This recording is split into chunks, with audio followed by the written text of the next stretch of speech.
Hello and welcome back to another lecture of business data warehousing and data mining. Today we will be discussing about multi-dimensional data model and data cubes. Hi, I am Dr. Ina Kapoor, working as an associate professor in Department of Computer Application in Lal Bahadur Shastri Institute of Management and Development Studies. Students, before discussing what is multi-dimensional model, first of all हमें ये जानना ज़रूरी है कि what is dimensional modeling. जब हम dimensional modelling की बात करेंगे तो डायमेंशनल मॉडलिंग क्या होती है? डायमेंशनल मॉडलिंग कुछ नहीं है, एक ऐसी टेक्निक है, एक ऐसा प्रोसेस है जहाँ पे which is basically use for optimisation of data. तो ये एक ऐसी टेक्निक है जो डेटा स्ट्रक्चर यूज़ करते हैं, ठीक है. किसके लिए हम यूज़ करते हैं? जब हम डेटा स्टोरेज कर रहे हैं, डेटा स्टोरेज को ऑप्टिमाइज कर सके किसी भी डेटा वेयर हाउस में.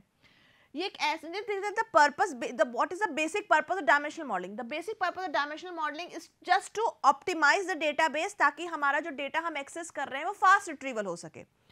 तो जब हम डायमेंशनल मॉडलिंग की बात करते हैं तो देखिएगा दो कॉन्सेप्ट की हम बहुत बात करेंगे, that is fact and dimensions. यहाँ पे दो टेबल्स हम जनरेट करते हैं. एक टेबल होती है हमारी फैक्ट टेबल और एक होती है हमारी डायमेंशन टेबल. ठीक है, फैक्ट्स टेबल में हमारा जो है हम रियल डेटा की बात करेंगे, ठीक है, हम प्राइमरी कीज़ की बात करेंगे, तो खुद के भी अपने एट्रीब्यूट्स हो सकते हैं. पर जब हम बात करते हैं डायमेंशन मॉडलिंग की और उसमें हम फैक्ट टेबल्स बनाते हैं, तो फैक्ट टेबल्स में बेसिकली जो हमारी प्राइमरी कीज़ हैं, यहाँ पे जब इस टेबल में स्टोर करते हैं तो फॉरेन की हो जाती हैं. ठीक है, फॉरेन कीज़ उसके खुद के अपने एट्रीब्यूट्स वो हम वहाँ पे स्टोर करते हैं और हर एक प्राइमरी की को हम एक डायमेंशन टेबल के साथ अटैच करते हैं जिनमें एक्चुअल डेटा उस टेबल का स्टोर होता है, जिन्हें हम डायमेंशन टेबल्स कहते हैं. तो ये जो कॉन्सेप्ट है डायमेंशनल मॉडलिंग का, ये कॉन्सेप्ट जो है राफेल किम्बॉल ने दिया था. ठीक है, इनका जो मतलब मोटिव था या जो मेन पर्पस था डायमेंशन मॉडलिंग का, वो ये था कि इस तरीके से हम डेटा को स्टोर कर सकें, ऐसे डायमेंशंस में हम डेटा को स्टोर कर सकें कि डेटा वेयर हाउस से उसको एक्सेस करना बहुत ईजी हो जाए, फास्ट रिट्रीवल हो जाए. तो basically a dimension model data warehouse is design to read, summarize, analyze numeric informations.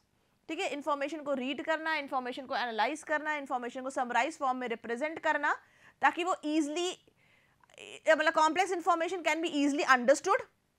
ठीक है, it can be easily read, it can be easily summarize, it can be easily retrieved. तो इस वजह से हमने जो है डायमेंशनल मॉडलिंग की यहाँ पे बात करी थी, ये कॉन्सेप्ट आया था. अब जो हम बात करने जा रहे हैं वो है मल्टी डायमेंशनल डेटा मॉडल. तो हमें ये तो पता है कि डायमेंशन मॉडलिंग क्या होती है.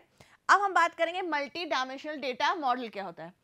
देखिए बेसिकली क्या होता है जब हम मल्टी डायमेंशनल मॉडल की बात करते हैं तो मल्टी डायमेंशनल मॉडल में हम बेसिकली डेटा क्यूब्स को यूज करते हैं. डेटा क्यूब्स भी आगे हम लोग डिस्कस करेंगे क्या होता है.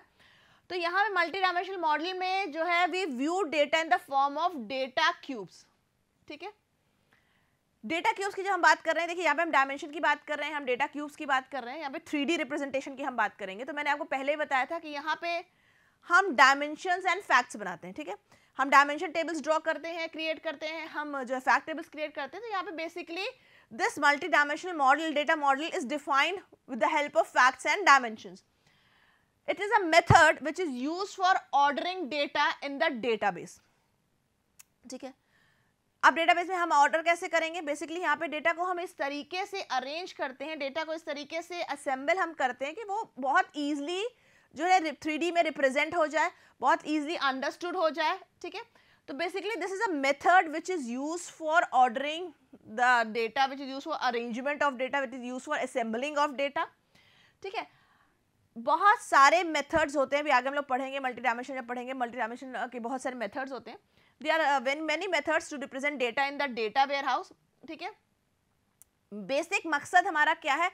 So the basic motive is we can optimize, we want to optimize the data structure, we want to optimize कि किस तरीके से हम डेटा को स्टोर करें ताकि हम डेटा को ईजिली और फास्ट एक्सेस यहाँ पे कर सकें. कंटेंट जो कंटेंट है उसकी हम बेटर स्ट्रक्चरिंग कर सकें, बेटर ऑर्गेनाइजेशन कर सकें, यानी बेटर हम डेटा को ऑप्टिमाइज कर सकें.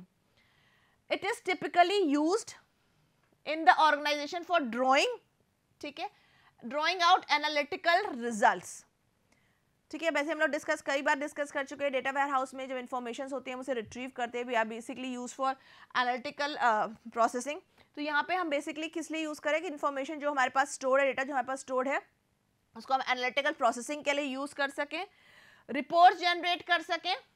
ठीक है, which can be use for decision making process.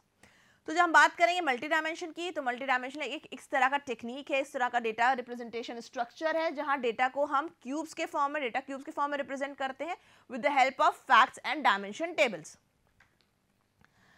ये अगर आप देखिए तो ये हमारा डायग्रामेटिक रिप्रेजेंटेशन है, ठीक है, मल्टी डायमेंशनल मॉडल का। तो अगर आप देखिए यहाँ पे हमने टेबुलर फॉर्म में डेटा को रिप्रेजेंट कर रखा है, ठीक है। टेबुलर फॉर्म में अगर आप देखिए तो हमने कुछ इसमें से जो हमारी कॉलम्स बना रखे हैं, हमने PID बना रखा है, ठीक है, एक टाइम ID है, एक लॉक ID है, एक सेल्स है, ठीक है।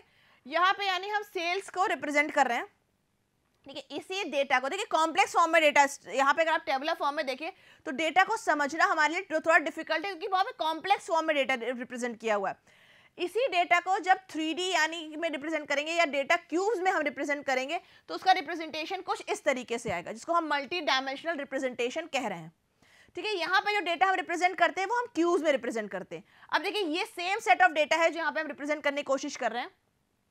अगर आप देखिए तो यहाँ पे हमने जो है बना रखा है, ये जो हमारा फॉर्मेट है, इसमें अगर आप देखिए हमने PID की वैल्यू ले रखी है, ठीक है, प्रोसेस IDs ले रखी है।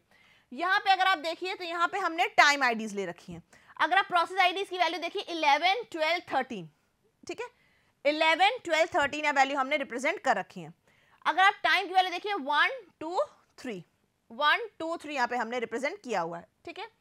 यहाँ पे बेसिकली अगर आप देखिए जो ये जो डेटा रिप्रेजेंट कर रहे हैं, ये डेटा रिप्रेजेंट हम कर रहे हैं जो हमारा लॉक ID है 1।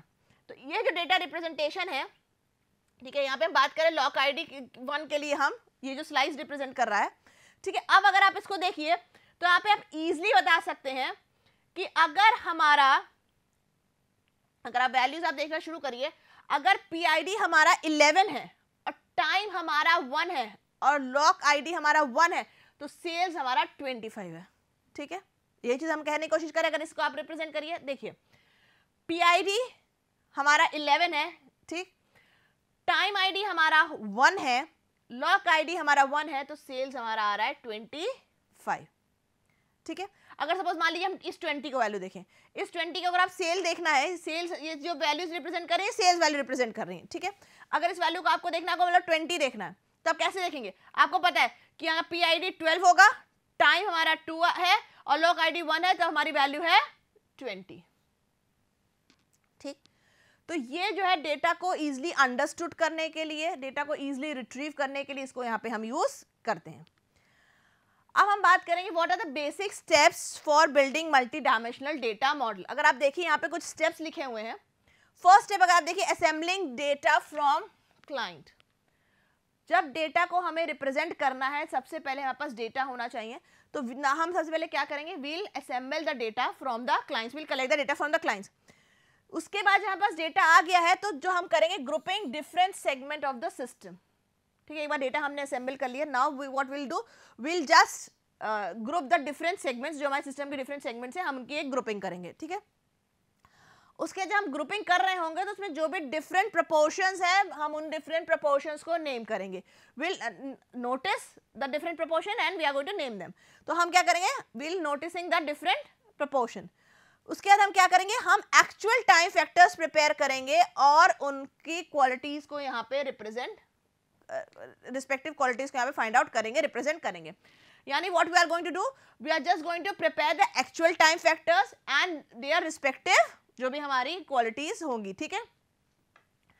Finding the actuality of factor which are listed previously and their qualities, ठीक है। अभी हमने क्या कर लिया, हमने एक्चुअल टाइम फैक्टर्स, पहले हमने क्या किया, एक्चुअल टाइम फैक्टर्स को प्रिपेयर कर लिया और उनकी रिस्पेक्टिव क्वालिटीज आइडेंटिफाई कर ली, रिप्रेजेंट कर ली।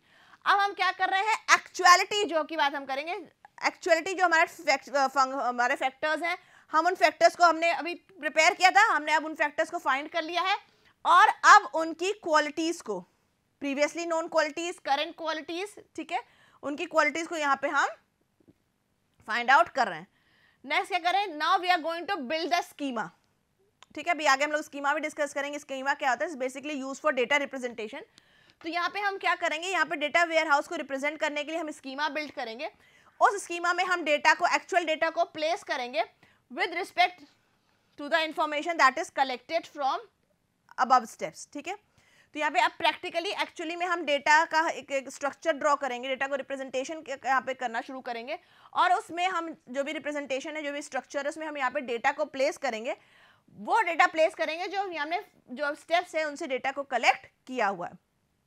यानी सबसे पहले हम क्या करेंगे, हम डेटा को असेंबल करेंगे, फिर डिफरेंट सेगमेंट्स को ग्रुप करेंगे, फिर हम डिफरेंट प्रपोर्शंस को नोटिस करेंगे, फिर हम एक्चुअल टाइम फैक्टर्स और उनकी क्वालिटीज़ को आइडेंटिफाई करेंगे, देन एक्चुअल में हम डेटा फाइंड आउट करने की बात कर रहे हैं, एक्चुअल में हम एक्चुअलिटी ऑफ फैक्टर्स को फाइंड आउट करने की बात कर रहे हैं, फिर उसकी हम जो है वैल्यूज़ क्वालिटीज़ को यहाँ पे आइडेंटिफाई करेंगे।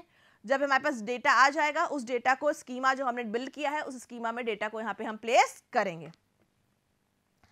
Now why we are using multi-dimensional data model? What are the advantages of using multi-dimensional data model?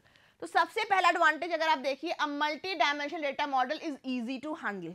अभी जैसे आपको मैंने प्रीवियस में एग्जाम्पल दिखाया था, डायग्रामेटिक रिप्रेजेंटेशन देखा था, तो दो चीज़ें, एक तो data is very easy to maintain, cause में डेटा को रिप्रेजेंट करना, मेंटेन करना बहुत इजी हो जाता है। दूसरी चीज़ क्या होती है, डेटा हैंडल करने बहुत इजी हो जाता है। ठीक है, अब हमको कॉम्प्लेक्स डेटा को बड़े बड़े टेबल्स में रिप्रेजेंट करने की जरूरत नहीं है, हमने सिंपल से सेल बना रखे, क्यूब्स बना रखे, हम वहाँ पे कॉम्प्लेक्स डेटा को रिप्रेजेंट कर सकते हैं। दूसरी चीज़ क्या होती है, डेटा को it's performance better than normal database. ठीक है, अगर आप जैसे हमने अभी देखा था, टैबुलर फॉर्म में देखा था, तो रिलेशनल डेटाबेस की जब हम बात करते हैं तो कंपैरेटिवली उसका जो रिट्रीवल होता है, डेटा का रिट्रीवल होता है, डेटा का जो परफॉर्मेंस होता है वो काफ़ी फास्ट हो जाता है अगर आप उसको रिलेशनल डेटाबेस से कंपेयर कर रहे हैं। The representation of data is better than traditional database. ठीक है, अभी आपने खुद ही देख लिया है कि it is easy to handle, ठीक है, it is easy to maintain, data को रिप्रेजेंट करना ईजी हो जाता है। ठीक है, आप टेबल के फॉर्म में डेटा रिप्रेजेंट करेंगे और ट्रेडिशनली अगर आप डेटा रिप्रेजेंट करेंगे उसके comparatively data easy to understand हो जाता है and data is very easy to represent. ठीक है, this is we called a multi dimensional database, a multi viewed. ठीक है, मल्टी व्यूड क्यों है, क्योंकि अगर हम देखा था, हमने डेटा क्यूब्स जब बनाए थे तो आप देखे थे हम डिफरेंट फैक्टर्स को वहाँ पे कंसीडर कर रहे थे।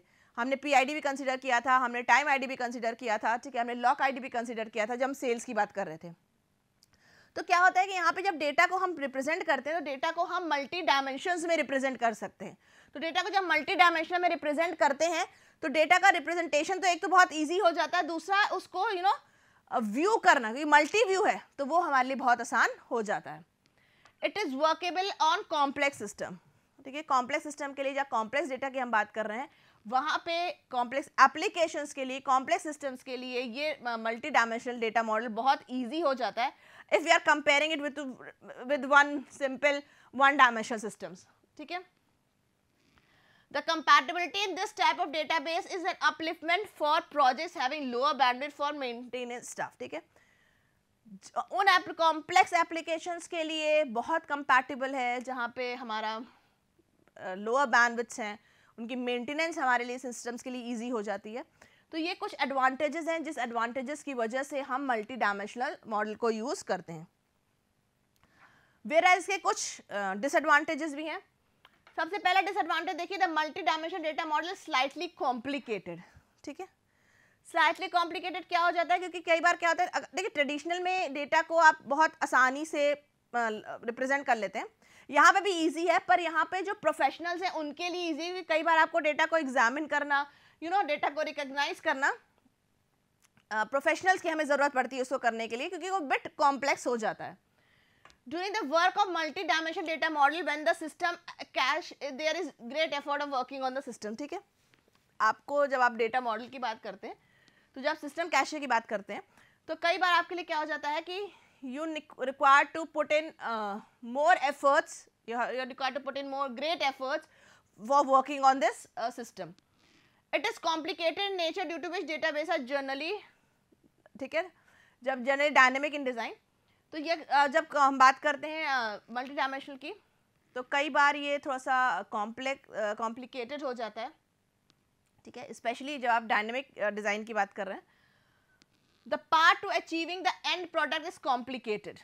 ठीक है, थोड़ा सा क्योंकि इसके व्यूज़ मल्टी फैक्टर्स व्यूज़ हो जाते हैं तो कई बार ये थोड़ा सा कॉम्प्लेक्स हो जाता है, तो फाइनल रिजल्ट तक पहुंचने में कई बार हमें थोड़ा टाइम लग जाता है, तो part two achieving the final result कई बार हमारे लिए कॉम्प्लिकेटेड हो जाता है.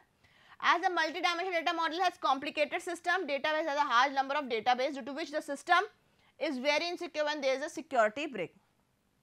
ठीक है, यहाँ पे हम बात करेंगे multi dimensional system data model की, तो कई बार कॉम्प्लिकेटेड सिस्टम्स के लिए थोड़ा सा डिफिकल्ट हो जाता है अगर वहाँ पे कोई सिक्योरिटी ब्रेक आ रहा होता है. ठीक है, लार्ज डेटाबेस है, सिक्योरिटी थ्रेट हो जाता है अगर वहाँ पे कोई सिक्योरिटी ब्रेक आता है या सिक्योरिटी कहीं लैक कर रही होती है. तो ये अभी हमने कुछ एडवांटेज और डिसएडवांटेजेस डिस्कस किए थे मल्टी डायमेंशनल डेटा मॉडल के.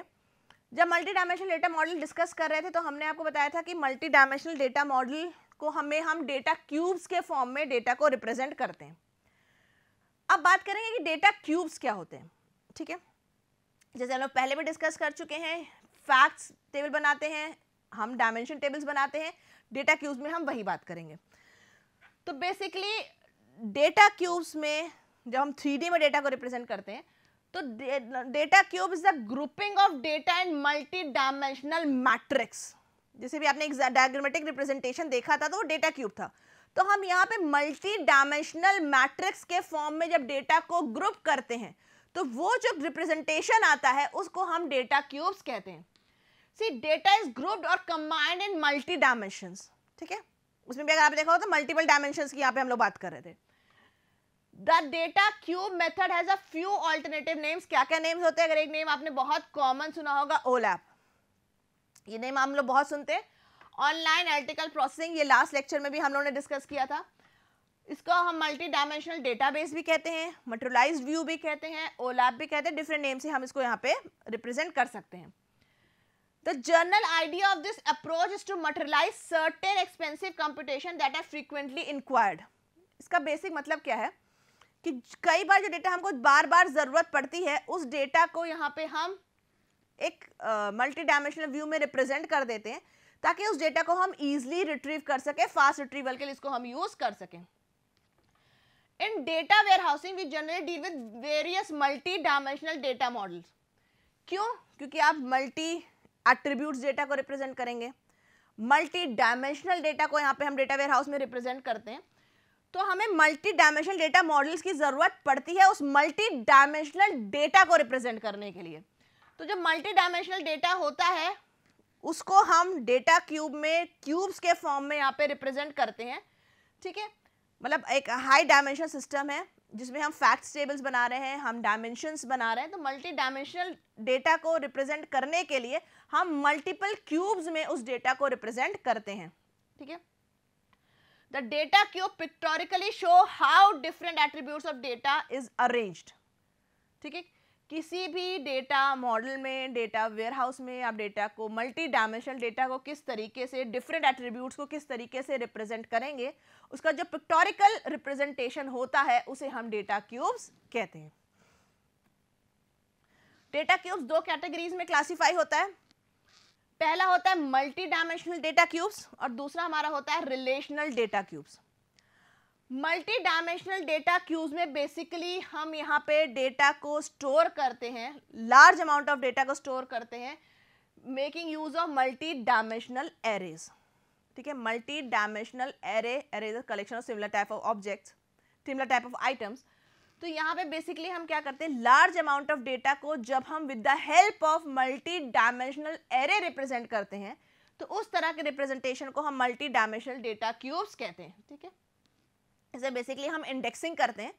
तो जितने भी हमारा रिकॉर्ड्स हैं उनका हम एक इंडेक्स क्रिएट करते हैं, उन इंडेक्स की हेल्प से हम डेटा को रिट्रीव करते हैं. डेटा रिट्रीवल यहाँ पे काफ़ी फास्ट हो जाता है. ठीक है, दूसरा हमारा होता है relational data cubes. Relational data cubes basically यहाँ पे हम लार्ज अमाउंट ऑफ डेटा को जब यूज़ करते हैं तो यहाँ पे हम रिलेशनल टेबल्स की बात करते हैं. ठीक है, यहाँ पे हम रिलेशन, यहाँ पे एरे नहीं बना रहे, यहाँ हम रिलेशनल टेबल्स बना रहे हैं. हर रिलेशनल टेबल जो है एक डायमेंशन को रिप्रेजेंट करेगा. ठीक है, एक डेटा क्यूब के डायमेंशन को रिप्रेजेंट करेगा. And when we compare multi dimensional data cube and relational data cubes, तो they are relational data cubes जो है बिट स्लोअर होते हैं क्योंकि यहाँ पे इंडेक्सिंग नहीं करते हैं. तो डेटा को जब रिट्रीव करते हैं तो वो हमारे लिए क्वाइट डिफिकल्ट हो जाता है. अगर आप बेसिकली देखें तो यहाँ पे हम कुछ ऑपरेशंस की बात कर रहे हैं. ये हमारे डेटा क्यूब से कुछ ऑपरेशंस हैं. पहला ऑपरेशन होता है रोल अप। रोल अप में बेसिकली हम क्या करते हैं, हम एग्रीगेशन की यहाँ पे बात करते हैं। यहाँ पे जो हमारे सिमिलर टाइप ऑफ ऑपरेशंस होते हैं उनको हम एग्रीगेट कर लेते हैं और फाइनल रिजल्ट तक पहुँचते हैं। सपोज हम आपसे कह रहे हैं कि सपोज आपको पता है किसी एम्प्लॉय की 1 डे की सैलरी क्या है, ठीक है। तो किसी भी अगर आप एम्प्लॉय की या कस्टमर की आपको एक दिन की सैलरी पता है तो आप उसकी पूरे मंथ की सैलरी को कैलकुलेट कर सकते हैं। क्यों? क्योंकि सिमिलर टाइप ऑफ ऑपरेशन है, आपने एक जगह एग्रीगेट कर दिया, फाइनल रिजल्ट आपको मिल गया, दैट इज रोल अप। इसी का दूसरा होता है, इसका ऑपोजिट था ड्रिल अप। ड्रिल अप में हम क्या करते हैं, यहाँ पे हमारे पास इंफॉर्मेशन है, उस इंफॉर्मेशन को हम और ड्रिल करते हैं, डेटा है, डेटा को हम फर्दर ड्रिल कर रहे हैं फाइनल रिजल्ट तक पहुंचने के लिए। सपोज मैंने आपसे कहा कि मुझे ये जानना है कि इंडिया में कितने विलेजेस हैं, तो मेरे पास इंडिया की इंफॉर्मेशन है, हमने उस इंफॉर्मेशन को डिवाइड कर दिया स्टेट्स में, सिटीज में, डिस्ट्रिक्ट्स में, विलेज में, ठीक है, हमने ड्रिल डाउन कर दिया, तो हम इजीली फाइंड आउट कर सकते हैं कि हमारे पास इंडिया में कितने नंबर ऑफ विलेज हैं। देन होता है स्लाइसिंग।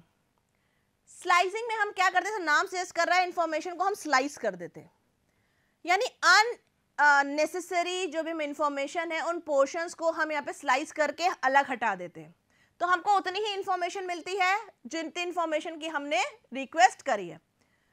सपोज मेरे पास कंट्रीज, डिफरेंट कंट्रीज का डेटा है, मुझे सिर्फ इंडिया का डेटा चाहिए, ठीक है, तो वहां पे हम क्या कर देंगे, हम लिख देंगे कंट्रीज इक्वल टू इंडिया। तो सारे डेटा में से, सत्य डेटा वेयरहाउस में इतना भी आपका डेटा है, उस सारे डेटा में से आपको सिर्फ इंडिया का डेटा देगा, बाकी डेटा वो आपको बाकी डेटा आपको डिस्प्ले नहीं करेगा, शो नहीं करेगा। यानी आपने स्लाइस कर दिया है वो पोर्शन जितना आपको चाहिए था, बाकी पोर्शन आपने वहां से हटा दिया। नेक्स्ट होता है डाइसिंग। डाइसिंग में हम क्या करते हैं कि यहाँ पे बेसिकली हम एक क्यूब में से सब क्यूब्स जनरेट करते हैं, यानी मल्टी डायमेंशनल एस्पेक्ट पे हम डेटा को यहाँ पे स्लाइस कर देते हैं। यानी हमारे पास ओवरऑल एक क्यूब है, उसमें से हमने मल्टी डायमेंशन के हिसाब से डेटा को फाइंड आउट कर लिया है, तो जितना डेटा हमें चाहिए था उतना डेटा हमने रखा है, बाकी डेटा हम डिस्प्ले, यानी हमने खुद से क्यूब के अंदर एक सब क्यूब यहाँ पे जनरेट कर दिया, ठीक है। नेक्स्ट हमारा होता है पाइवट। पाइवट में हम क्या करते हैं, व्यूज चेंज कर देते हैं, डेटा को डिफरेंट व्यूज में रिप्रेजेंट करते हैं ना, जैसे जैसे हमारा व्यू चेंज हो जाता है डेटा का रिप्रेजेंटेशन चेंज हो जाता है, ठीक है। मान लीजिए अभी मैं कोई इंफॉर्मेशन देखना चाह रही थी, सिटी वर्सेस स्टेट, ठीक है, तो वो मुझे डेटा रिप्रेजेंट हो रहा था, पर अब हम देखना चाहते हैं सिटी वर्सेस डिस्ट्रिक्ट या विलेज, तो यहाँ पे हमने क्या किया, डेटा का व्यू चेंज कर दिया। तो जब डेटा का व्यू चेंज हो जाता है तो डेटा उसी व्यू में रिप्रेजेंट किया जाता है जिस व्यू में यूजर को डेटा रिक्वायर्ड है। तो ये बेसिक कुछ ऑपरेशंस हैं जिनकी हम बात कर रहे थे। अब हम बात करेंगे कि एडवांटेजेस क्या क्या होते हैं, ठीक है। अभी से हमने कुछ डिस्कस किया कि डेटा क्यूब्स के क्या क्या हमारे पास ऑपरेशंस हो सकते हैं, एक डेटा क्यूब में क्या क्या ऑपरेशंस हम कर सकते हैं। अब हम लोग डिस्कस करेंगे डेटा क्यूब्स के एडवांटेजेस क्या होते हैं। देखिए सबसे पहला और बेसिक एडवांटेज क्या है कि पूरे डेटा को एक समराइज व्यू में जब हम रिप्रेजेंट कर सकते हैं तो उसको हम डेटा क्यूब्स कह रहे हैं, ठीक है। ये तो हमने पहले भी डिस्कस कर चुके थे। यानी इसका सबसे पहला एडवांटेज क्या है, it helps in giving a summarize view of data, ठीक है। तो एक ही जगह पे आपको डेटा जो है समराइज फॉर्म में मिल जाता है। Data cube store large data in simple format, simple way, बहुत सिंपल फॉर्मेट है, आपने देखा भी था, आपने जब डायग्रामेटिकली रिप्रेजेंट किया था, तो एक सिंपल क्यूब्स के फॉर्म में हम डेटा को बहुत इजीली यहाँ पे रिप्रेजेंट कर सकते हैं, डेटा को शो कर सकते हैं। तो कॉम्प्लेक्स डेटा को, लार्ज वॉल्यूम ऑफ डेटा को आप सिंपलेस्ट फॉर्म में यहाँ पे रिप्रेजेंट कर सकते हैं। Data cube operation provides quick and better analysis, fast retrieval of data है, ठीक है, क्विक डेटा है, इजीली अंडरस्टैंडेबल डेटा है। तो यहाँ पे हम क्या कर सकते हैं, डेटा क्यूब का जो ऑपरेशन है बेसिकली आपको क्या करता है, बहुत क्विक और बेटर एनालिसिस ऑफ डेटा यहाँ पे आप कर सकते हैं। यहाँ पे it improves the performance of data, ठीक है, क्यों, क्योंकि अभी हमने पहले भी डिस्कस कर चुके हैं, क्वालिटी ऑफ डेटा अच्छी होती है, ठीक है, समराइज फॉर्म में डेटा है, सिंपलेस्ट फॉर्म में आपको डेटा मिल जाता है, डेटा बहुत ईजिली आप क्विक रिट्रीवल है, बेटर एनालिसिस है, तो ओवरऑल क्वालिटी जो होती है वो बहुत अच्छी होती है, तो परफॉर्मेंस आपकी डेटा की बहुत ज़्यादा इंप्रूव हो जाती है। यूज़र इंटरफेस जो है बहुत सिंपल यूज़र इंटरफेस है, ठीक है, बहुत सिंपली, बहुत बेसिक, बहुत नेविगेशन बहुत इजी है। दूसरा जो आप, क्योंकि फास्ट रिट्रीवल ऑफ डेटा है, यानी आप बहुत ईजिली, बहुत फास्ट आप यहाँ पे क्वेरीज को आंसर कर सकते हैं। ये बेसिकली कुछ एडवांटेजेस हैं, ठीक है, बेसिक कुछ एडवांटेज हैं जो हम लोग ने डिस्कस किए हैं डेटा क्यूब्स के। तो आज के लेक्चर में हम लोग डिस्कस किया था कि मल्टी डायमेंशनल डेटा मॉडल क्या होता है, हम लोग डिस्कस किया है कि डेटा क्यूब्स क्या होता है। नेक्स्ट फर्दर वीडियोस में हम लोग डिस्कस करेंगे किस तरीके से हम डेटा को और रिप्रेजेंट कर सकते हैं मल्टी डायमेंशनल डेटा मॉडल के फॉर्म में। आई होप आज का लेक्चर आपको क्लियर होगा। Thank you.